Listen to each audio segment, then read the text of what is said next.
საქართველოს კათოლიკოს პატრიარქი დიდ ბრიტანეთში ვიზიტს განაგრძობს. ილია მეორე ლორდთა პალატას ეწვია, სადაც პარლამენტში დედოფლის წარმომადგენლებს და სხვა კანონმდებლებს შეხვდა. ვიზიტის ფარგლებში უწმიდესმა ლონდონის მაცხოვრიშობის საკათედრო ტაძარი აკურთხა და რამდენიმე მნიშვნელოვანი შეხვედრა გამართა. ილია მეორემ დიდი ბრიტანეთის დედოფალი ელისაბედ მეორე ბუკინგემის სასახლეში მოინახულა და მილოცვის წერილი მიიღო პრინც ჩარლზისგან.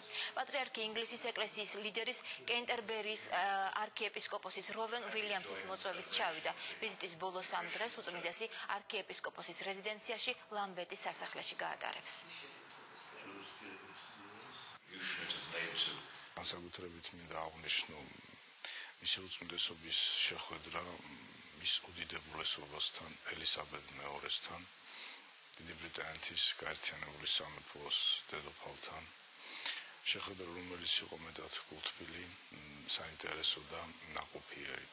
აგრეთვე მინდა აღვნიშნო, ძალზედ საინტერესო და მნიშვნელოვანი იყო შეხვედრა საბერძნეთის მეფე კონსტანტინე მეორესთან, დედოფალ ანა მარიასთან. მნიშვნელოვანია ის, რომ ჩვენს ღონისძიებაში აგრეთვე მონაწილეობდა სერბეთის დედოფალი.